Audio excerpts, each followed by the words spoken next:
Welcome to the Gita in Action podcast. My name's Radha, and I'm here with our family of seekers, regular family of seekers. We're reading through the Gita, the Bhagavad Gita, verse by verse, and it's changing our lives. I was thinking about this weekend, I was thinking about when I got into spiritual life, and I was thinking about how just these two practices of studying the Bhagavad Gita and chanting japa, like chanting on mala beads. It's a meditation. How that has just like completely changed the whole trajectory of my life. Like just those two practices in the association of devotees, which is like in the association of like-minded souls. And if I had to like say, it's probably like two of the practices I'm most attracted to in spiritual life, I think it would be those two.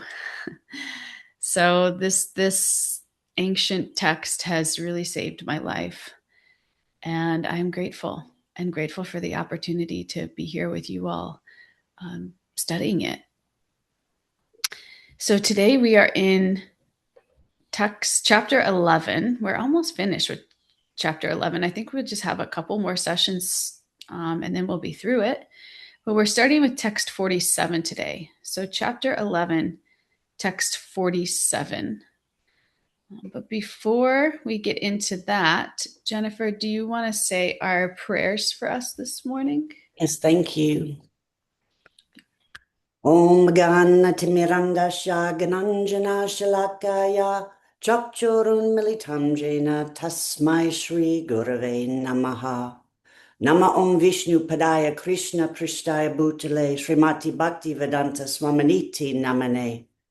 Vanchakalpata Ruibescha Kripasin Hubayebascha Patitanam Pavanev Bayo Vashnev Bayo Namo Namaha.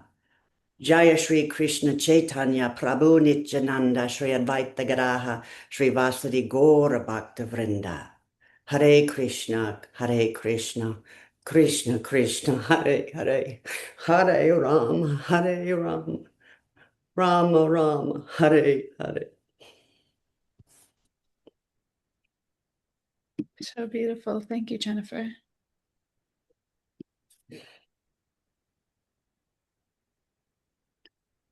So in the last class that we had, we talked about how power can impress us, but relationship is what ultimately transforms us.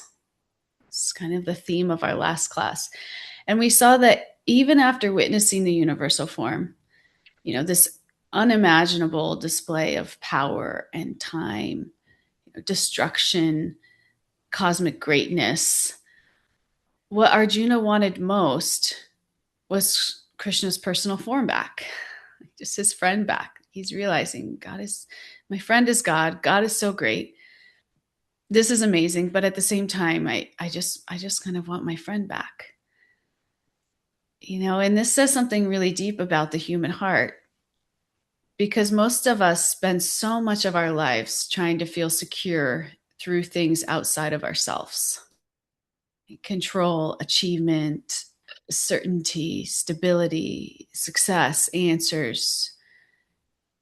This is like the default mode of the mind, what the mind will look for to feel secure.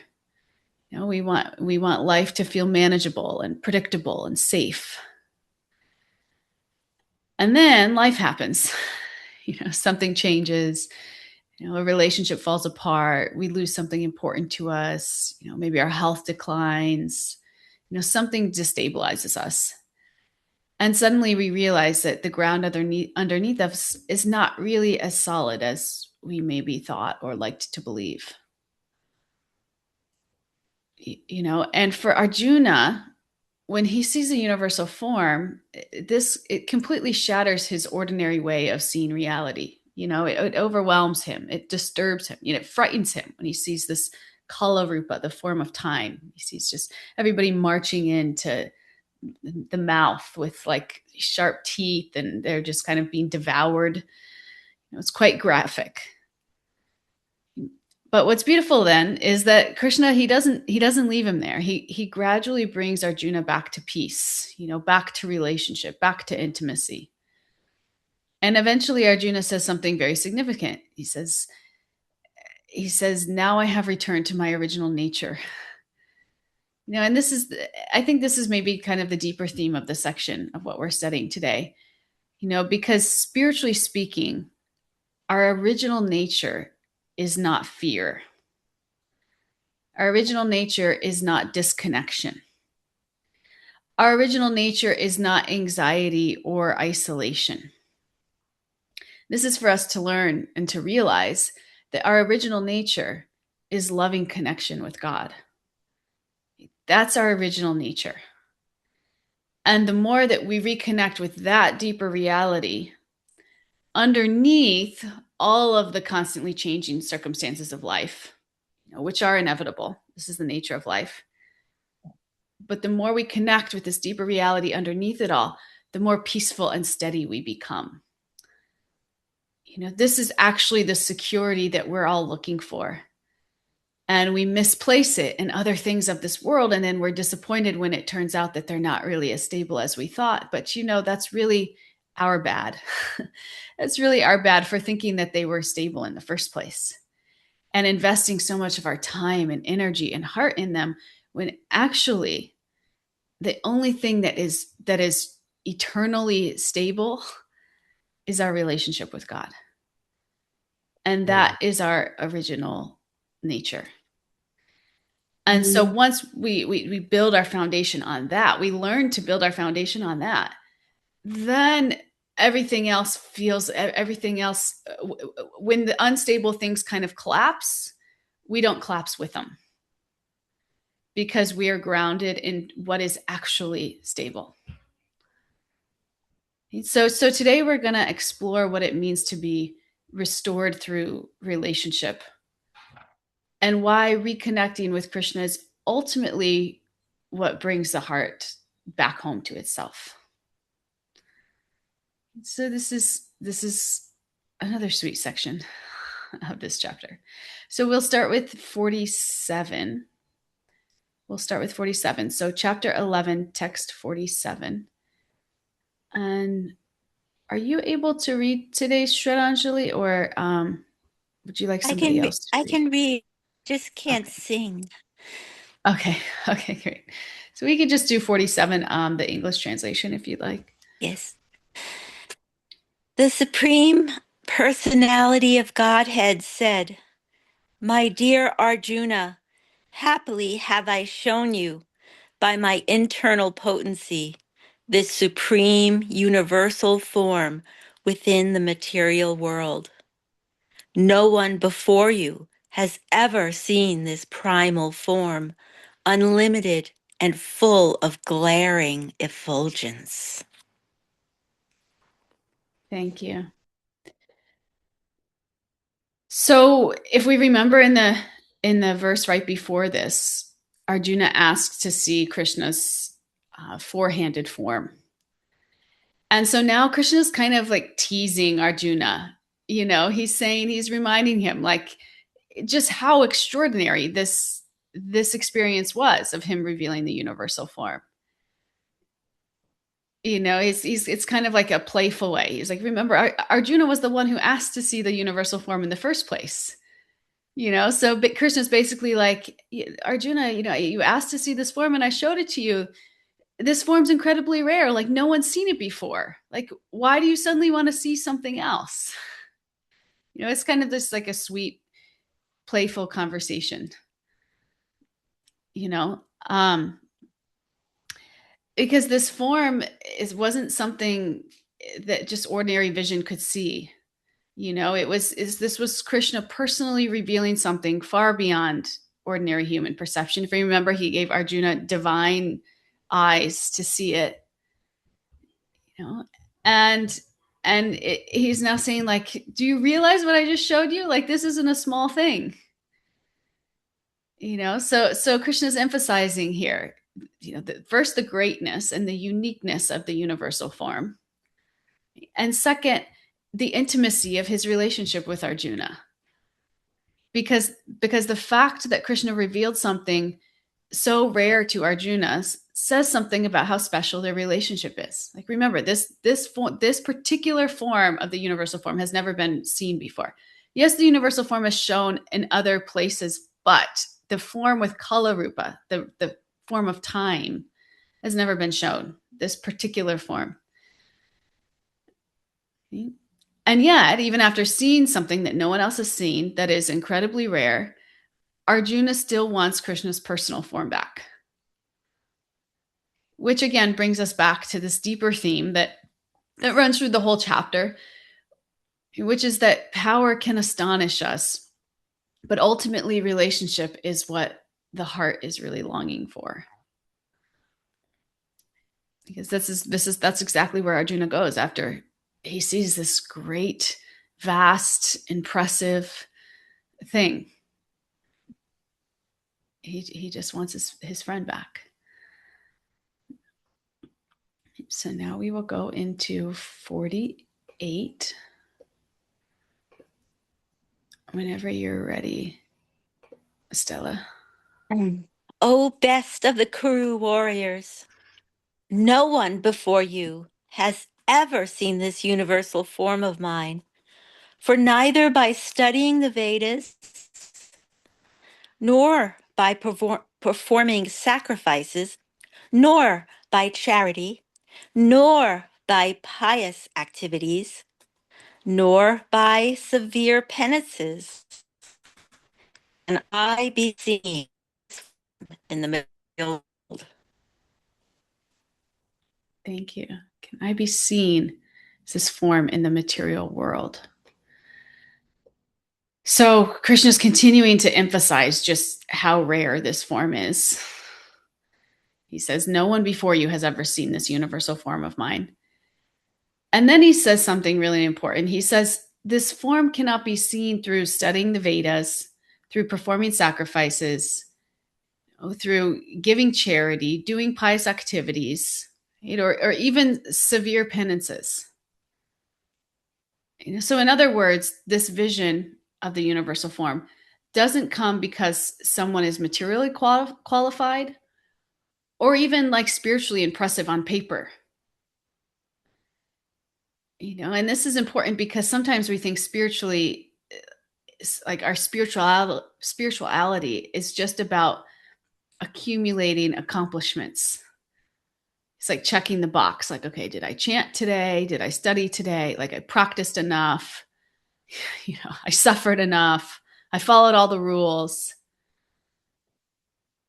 But Krishna's making the point here that this kind of revelation ultimately comes through mercy. We should understand that. This is such a dangerous thing in spiritual life when we start thinking that I achieved all of this on my own because of just how committed I was and all of the spiritual practices that I did. This is like such a dangerous place to be. I was just giving a japa class yesterday in our guided japa. We were talking about how important humility is when we approach God, because the moment that we fall under the illusion that we're not actually dependent on God, we become like closed to being able to receive his mercy. And I compared it to like a child who doesn't understand doesn't realize their dependence on their parents, and therefore is not so receptive to their parents' advice. So it's like as soon as we shut that, as soon as we don't realize how dependent we are on God, we can't hear him, even though he's talking to us in the heart all the time. We're not tuned to that frequency. The door is blocked. The door is shut. So we have to understand just how dependent we are on God. And that even if we practice a lot, even if we chant a lot, even if we study a lot, we do all of the things, any progress that we make or any revelations that we have is not because of your own effort. Your own effort may have attracted Krishna's mercy, but it's ultimately Krishna's mercy that is powering us and powering our spiritual lives and our progress. And I used to hear this. This might be a little bit of a tangent, but I used to have a teacher who would say, like, anything good that you see in me came from my teachers. Anything bad that you see in me came from me. And I remember I used to think, like, well, that's not fair. Why give the good away but then take the bad? But the more that we understand this knowledge, what Krishna is teaching us here is that we, at our very core, we are pure spirit souls. And our teachers help us uncover all the muck and mud that is covering that up.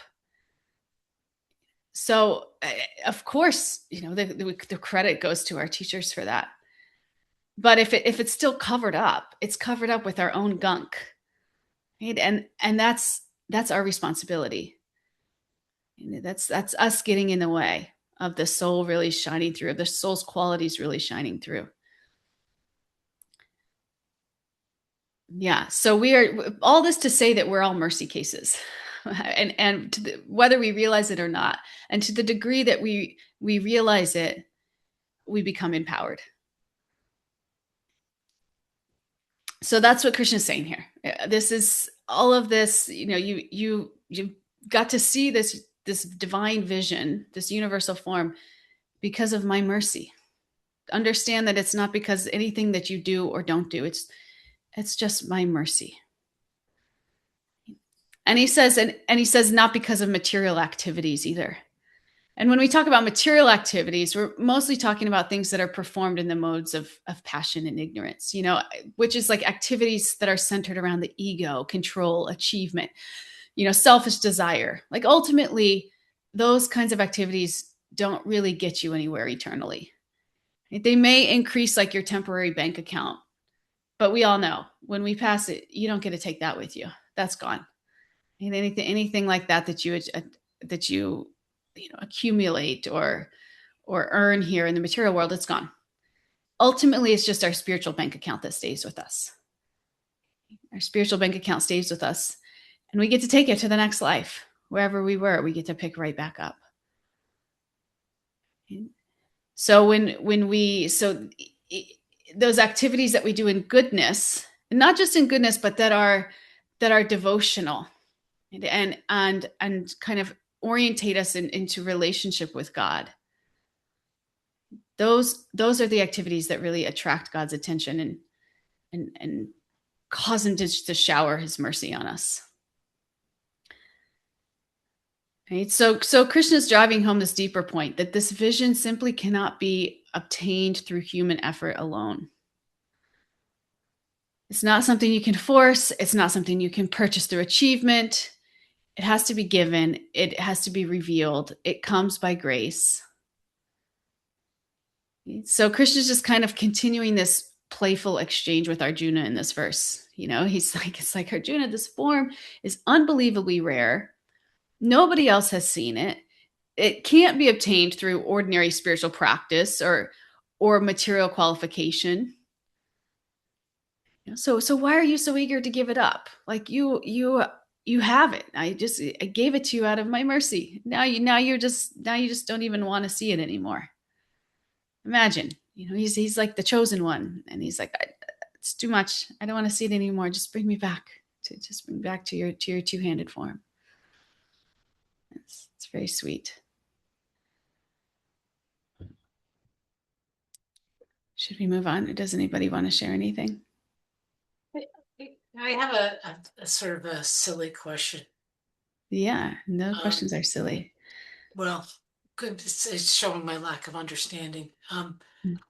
He's known Krishna as, his cousin, and all these instances before this battle, and in the battle he is his charioteer.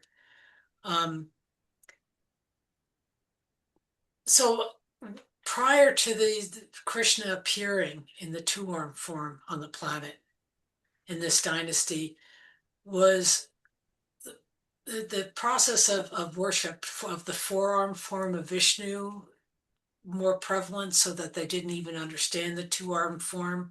So that when he asked to see the four-armed form, he's just trying to go back to what he had been worshiping, or it had been the place of worship before this version of Krishna with two arms.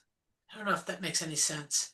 I'm just um, thinking about the forearm versus the two arm versus the universal form. And I understand not, I don't understand, but I understand what's being said here about the universal form has never been seen before. But I mean, he obviously knew the forearm form, and I was like, that might have been what he grew up with before he actually came into contact with this beautiful two arm form. I don't know. Yeah.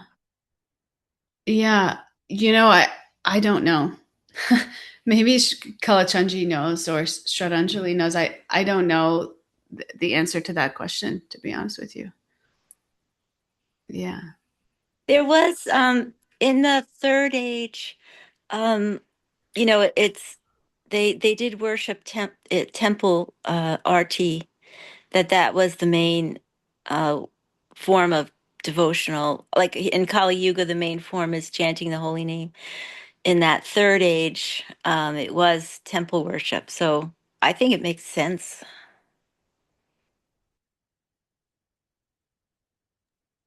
Yeah. I'll ask my resources too, and come back maybe next time with an answer. I asked actually one of my teachers, like just after the last class, like, why did Arjuna ask to see the four-armed form and not the two-armed form? And he's like, no, he asked to see the two-armed form. I was like, no, he asked to see the four-armed form. And he showed him the two-armed form. And then that's as far as the conversation went. Then we got distracted with something else. So I'll ask around and see. Yeah, it's sweet just kind of trying to piece it together. Well, Yeah. I think Kalachandji's point that he raised, that you know that he may have been comfortable with Vishnu as a point of worship, but wanted to prove that Krishna was the origin of Vishnu, and therefore wanted to see that form. I don't know. It might be tied to that. So it's Yeah. hard to ask that question. Yeah. It just struck No, me. It's like, why it's would he great. ask for the forum form? Okay, thank you. Yeah. No, it's great. We'll keep churning on that and come up with some more answers. Yeah. Anybody else want to share anything? Anything around mercy or starting to feel like we've done it all ourselves? I have a nice relationship with Veda. Many of you are close with Veda also. And we talk, just here and there, we text each other, just various things that are going on, or, we just kind of stay abreast to what we're doing in each other's lives, and whenever, he'll always say, oh, what are you doing? And, I'll tell him the things that are going on. And the advice he always gives me is like, just know that you're not the doer. Just know, he just like, I feel like he just constantly says this to the point where I'm just like, when I text him what's going on, I think about it myself because I know he's going to say that, because this is such a pitfall in our spiritual lives, is if, some of our efforts bear some fruits, we think that we're the tree that grew them, or that, and even if they did grow from, our so-called branches, those were nourished by Krishna. Those were nourished by Krishna and our teachers. And we have to be so careful about when we take credit, because then it's like everything just falls down, because it's built on the fact that we don't. It's like when we start thinking that we're the leaves, and that we water the leaves and that's how they grow. It's like, no, it grows from the roots, nourishment to the roots. That's what makes the leaves grow. And we have to have that. We have to practice that realization, or the whole plant will shrivel up. So I always really appreciate him reminding me of that, And it also feels good too. It feels good just to, because when you have that realization, it makes you feel closer to God. When the opposite is true, it actually makes you think you're independent. It puts you in kind of an illusionary state of thinking that you're independent when we're actually not. But that's where this pride comes from. On the opposite side of the coin of pride is like self-deprecation, like just thinking that you're, low self-esteem and things like that. So you kind of get out of that altogether. And it's like, oh, wait, I'm not the center. It's not all about me, and it's not all my efforts. It's Krishna's mercy. It's such a liberating way to live. I've just started to hit the tip of the iceberg on it, but I just the tip of the iceberg. I could feel it's just so much more liberating to live in that place than to take credit for everything. Yeah. Okay, should we move on to 48?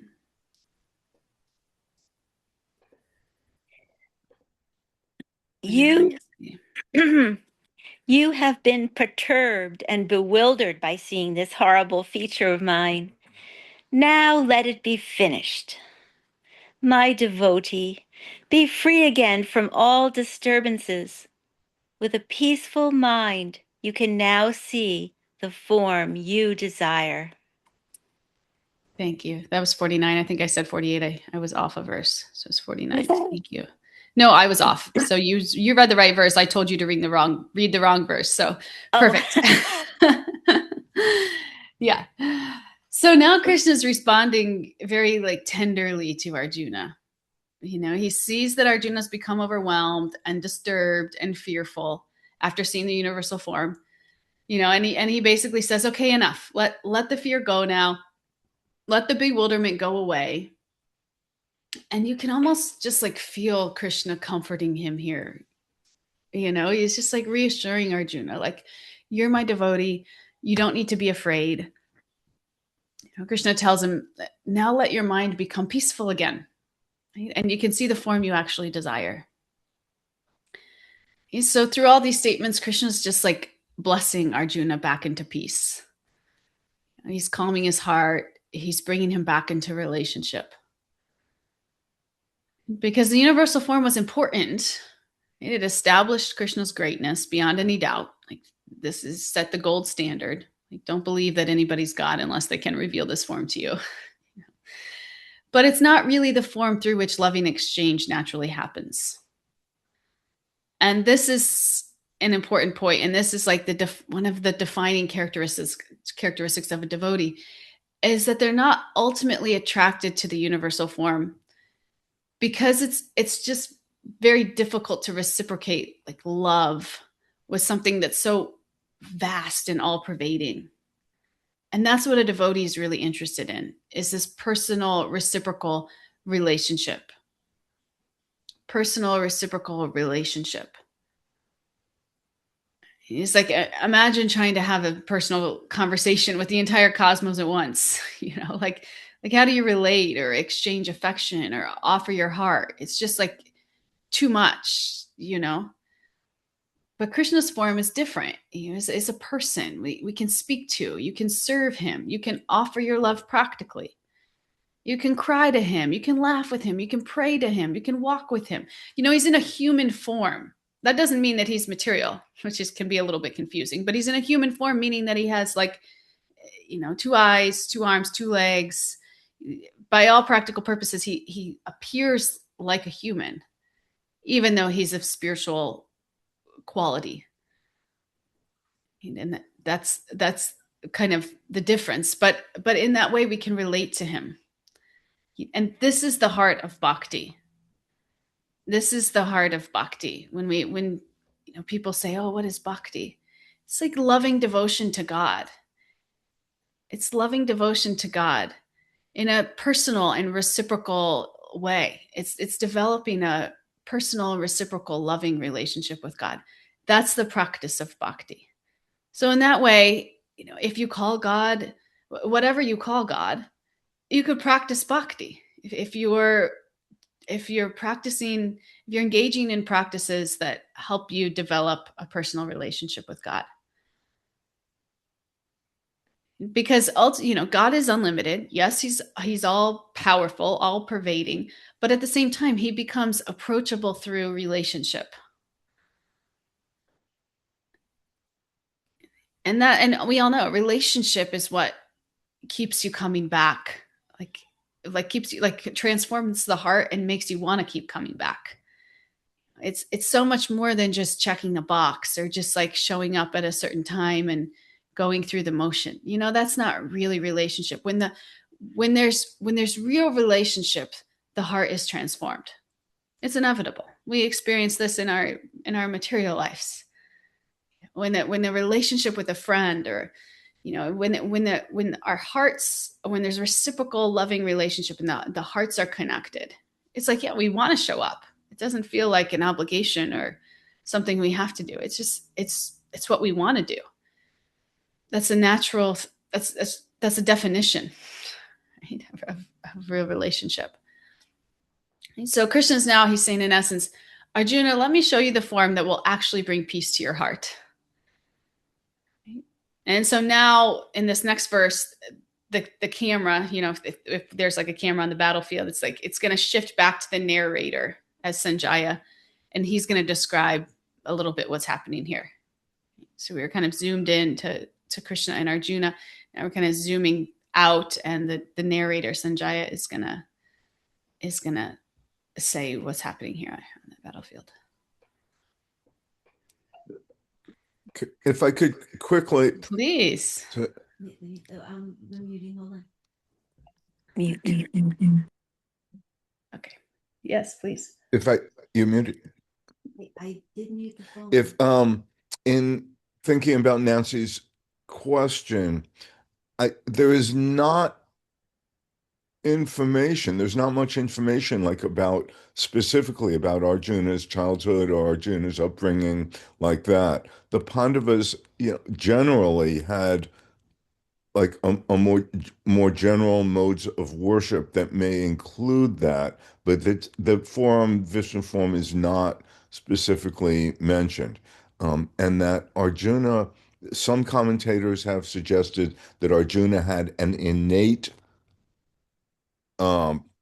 familiarity of feeling for that form, but that's it's more theological than a narrative explanation. It is not, and I can't. It's possible, very possible, that there are things I don't know about or I have not read about. But from anything I know, that would not be. That's not specifically named, like in the Puranas, or in the forest chapter, I think, of the Mahabharata is where that would might be mentioned, but not it. I've not seen that it is anywhere. Thank you, Kalachandji, a resident scholar. Not at all. Very, very limited. I have to ask for every single thing. Appreciate you. Okay, 50. Should we move to 50? When you're ready, Stella. Oh, and then I think Kalachandji needs to mute. Okay. Are you muted? Oh. Sanjaya said to Dhritarashtra, the Supreme Personality of Godhead, Krishna, having spoken thus to Arjuna, displayed his real four-armed form, and at last showed his two-armed form, thus encouraging the fearful Arjuna. Thank you. So now Sanjaya, who's sitting with Dhritarashtra, begins narrating the scene again. So Krishna's reassured Arjuna. He said, "My dear devotee, don't be afraid anymore. Let the bewilderment go away." And then as Arjuna, just imagine the scene. Just put yourself in this scene. Like Arjuna's sitting there, he's fearful, he's overwhelmed. Krishna gradually just reveals just these sweeter and sweeter forms. The four-armed form, the two-armed form, it just gets sweeter and sweeter. It's like first there's this Virat Rupa, the universal forms, overwhelming cosmic manifestation of just like full power, destruction, infinity. It's like a horror movie in real life. And then Krishna reveals this Vishnu form, which is like this majestic four-armed form. It's like full of divine opulence and transcendence. And then finally, Krishna returns to his original two-armed form, the form of his friend, the form that Arjuna loves the most. And in this progression, you could just see, like, you could just feel almost like the relief in the whole atmosphere of the conversation. It's like Arjuna can breathe again, because Krishna understands something very deep about the heart. And that is that all may humble us, power may astonish us, but love is what is actually going to bring peace. Krishna understands this. Krishna understands this so well that when Arjuna asks to see the four-arm form, he shows him the two-arm form, because he knows his heart. He knows what he's actually looking for, and that is this intimate connection. Right? So Krishna just lovingly brings Arjuna back into this place of comfort and familiarity and relationship.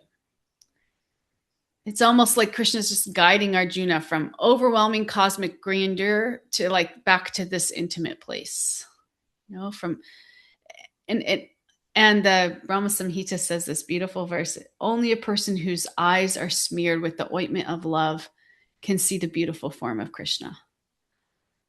So it's like Arjuna's eyes are smeared with the ointment of love, and therefore Krishna reveals himself in more ways than one. So now Krishna has shown him his two-armed form, and Arjuna's finally able to speak peacefully once more. And that's this next verse, and this will be the last verse that we do today.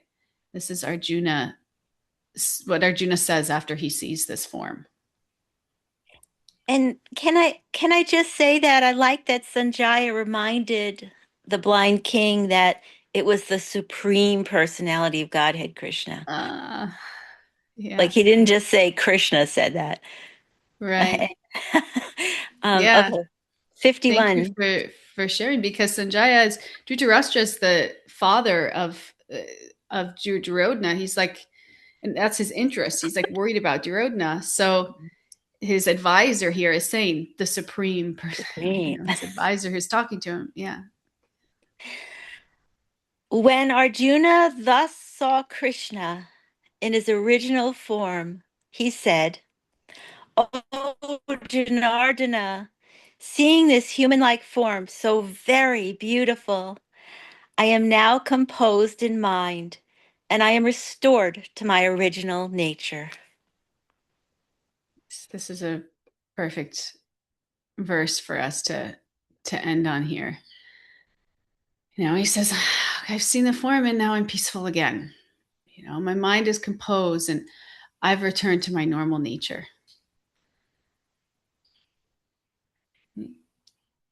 And again here, Arjuna refers to Krishna's form as human-like. It's human-like because it has two arms, two legs, a head. But again, remember, it's not material like ours. Because Krishna can reveal unlimited kinds of forms, as we've seen in this chapter. But his two-armed form is his most personal and intimate form. It might look human, but it's actually spiritual and transcendental. And what we should really zoom in on here is just the effect that this form has on Arjuna. Okay, because just moments ago, he was overwhelmed, he was fearful, he was disturbed, he was shaken by the cosmic vision. It's like, again, a nightmare that's in your living room. But now Krishna's seeing this. Now Arjuna's seeing this familiar form again, and he's feeling grounded. He's feeling peaceful. He's feeling safe, relieved. And what he says, I've returned to my normal nature. And we can view this statement on multiple levels. On one level, he's a Kshatriya. He's a warrior. So fear and paralysis is like not in his repertoire. It's like not something, like if we're warriors, this is not a thing. Right? They're not fearful. Right? So he sees Krishna's form, and his courage and his like steadiness are returning. This is what's more natural for a Kshatriya. And then on a deeper spiritual level, his normal nature, as it is for all of us, is loving relationship with Krishna. Okay. So that relationship is what actually restores him. And this is for all of us. This is available for all of us if we choose to accept it in this life. Is that this relationship can also stabilize us and return us back to our normal nature, both on a material level. It can allow you the stability in life to really utilize the gifts that Krishna's given you in service to him, by giving you that stability and that clarity that you kind of get out of your own way, and those gifts can shine. And in a spiritual sense, and that that relationship reminds us of who we actually are. It's like you've been in different relationships with people, and some people you don't really feel like yourself, and some people are like, oh, okay, now I really feel like myself. I can be myself. Right? That's a big thing. Why do you love this person? I can just be myself. It's like the ultimate be yourself is in relationship with Krishna, because who we actually are servants of God.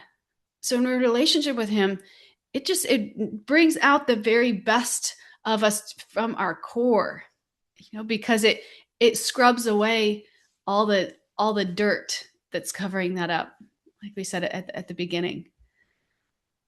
And naturally, as we go through life, like we said at the beginning, it's gonna destabilize us. If you think, oh, my life's pretty chill, I'm not really going anything big. It's like, just wait. Because the nature of material energy, the nature of life, you will get shaken. Something will shake you. If it's not happening now, get ready, because it will happen. And in those moments, everything can feel terrifying and uncertain. But gradually, when we reconnect spiritually and we begin remembering, like, wait, Krishna's still here. Even though everything has changed in my life, my relationship with God has not actually changed. The external circumstances may be changing, but the deeper reality underneath them is still steady.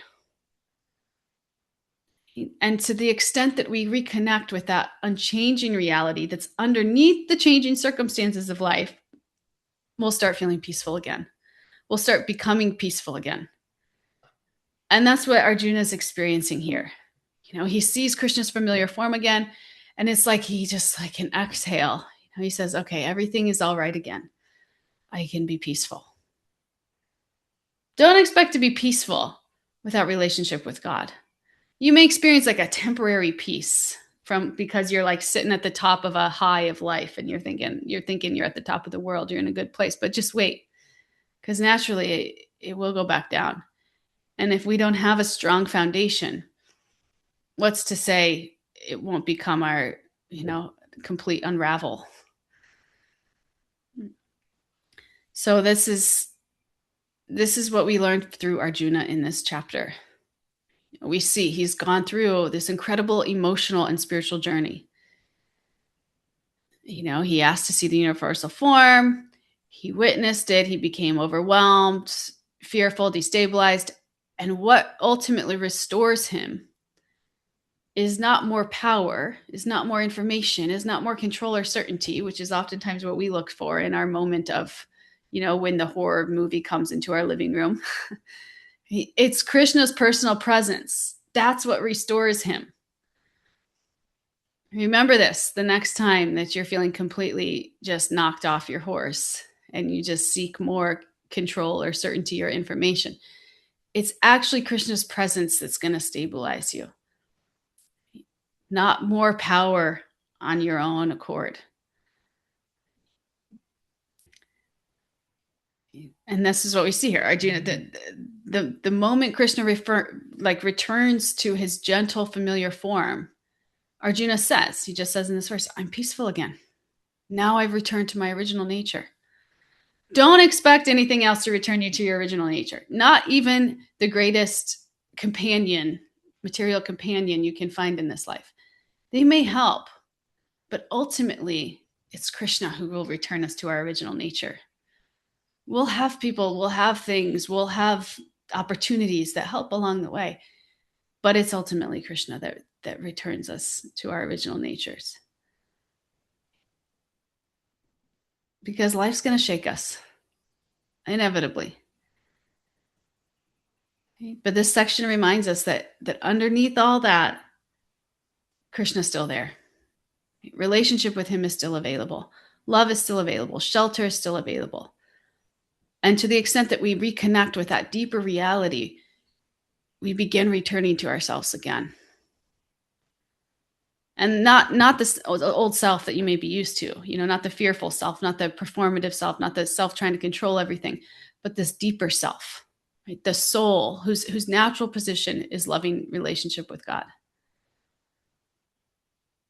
And this is maybe one of the greatest gifts of bhakti that many of us have experienced, and it was why many of us keep coming back again and again.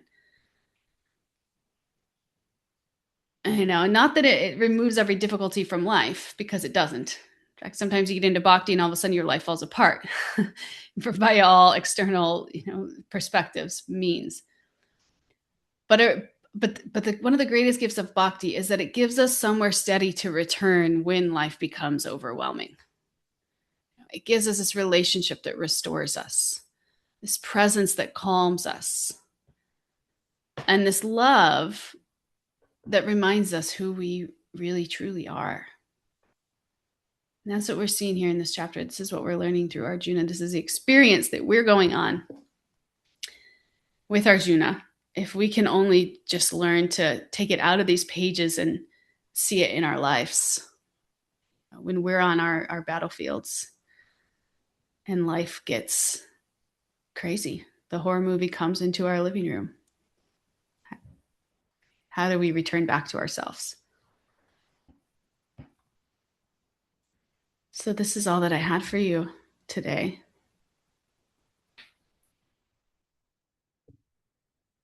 Do we have any shares or reflections?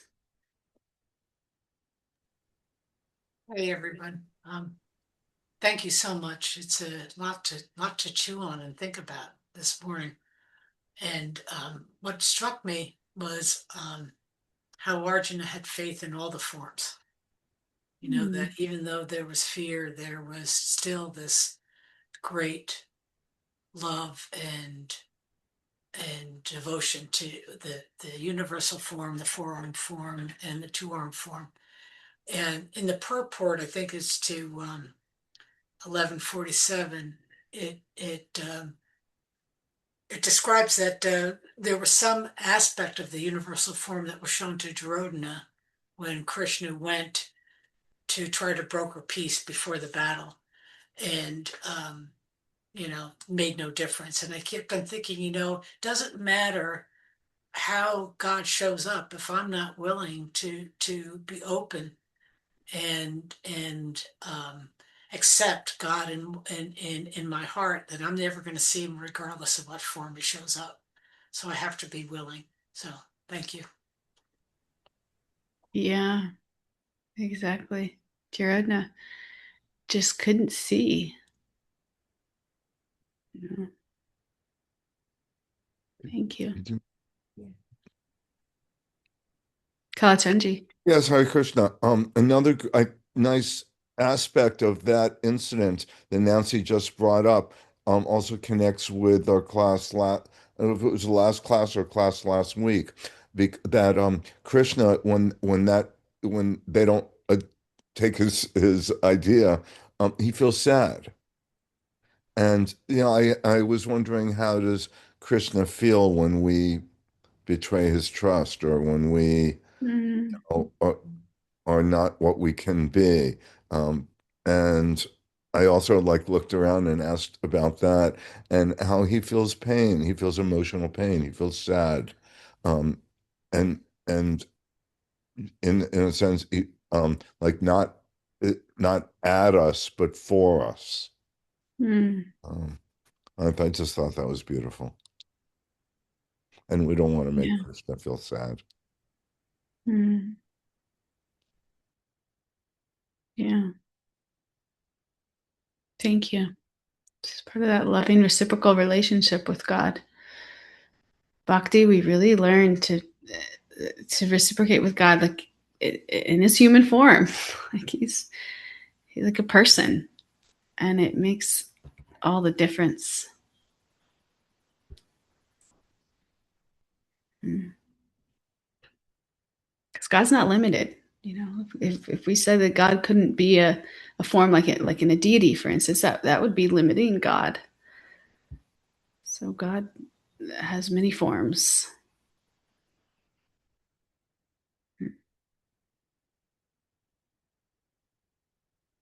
Anybody else?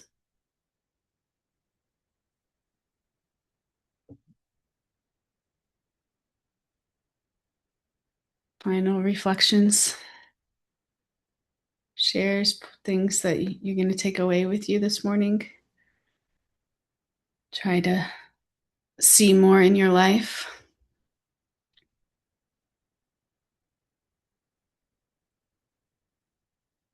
I tell you, I yesterday morning I woke up and my husband took my daughter to church, and so I bathed my deities and dressed them. And you know, it's something I kind of have had a hard time doing in the years that I've had deities.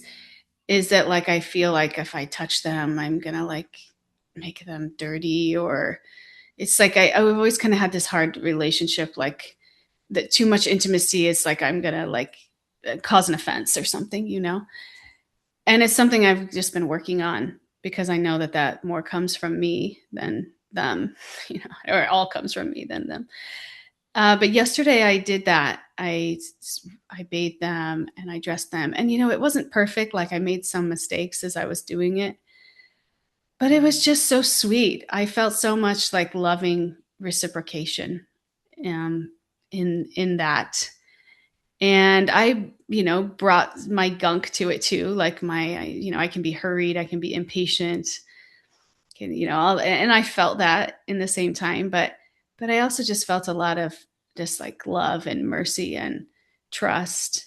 And then all I wanted to do was just like chant to my deities all day after that, because it felt so much personal connection.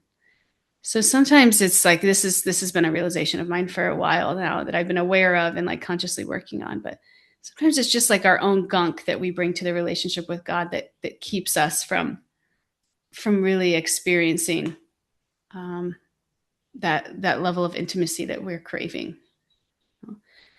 And sometimes just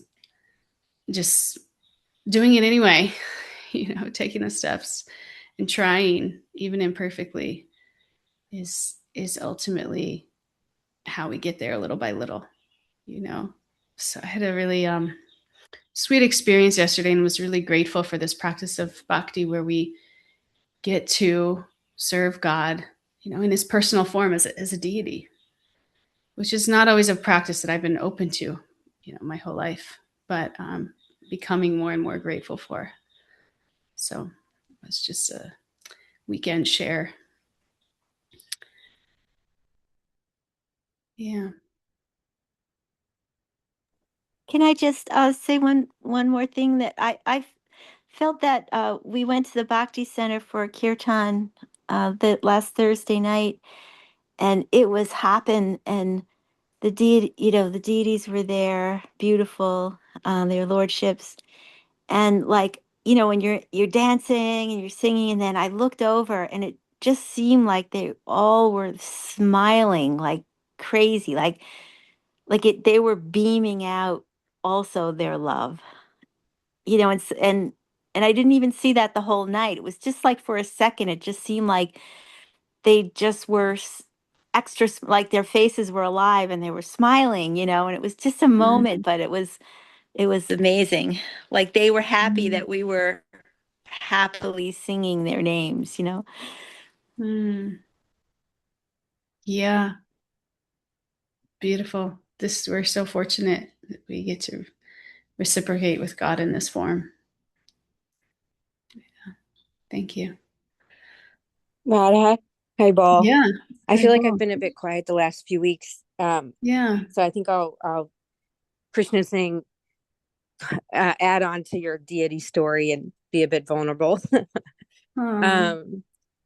Yeah, like the last weeks, I feel like I've been super tired and work has been intense, and they've just like, I'll get to, like Sage Group or meeting with my teacher and be like, oh my gosh, I don't even know. Like, I can't believe a whole nother week is gone.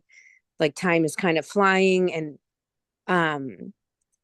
yeah, and I feel like the days are just filled with either feeling like sick and tired or just like working. And so I haven't been chanting as much in the morning because I've been like needing to hit snooze. And the other night I was like, like here by myself, and I noticed um the clothes on my deity needing to be like fixed, like they had slipped a little, and it's interesting how like sometimes you're like, wow, some things move and you're like, how did it move? So I was trying to like fix the back of the clothing, and the way I was holding near the base and the feet, I broke my Krishna deity, my Gornitai deity, like at the ankles.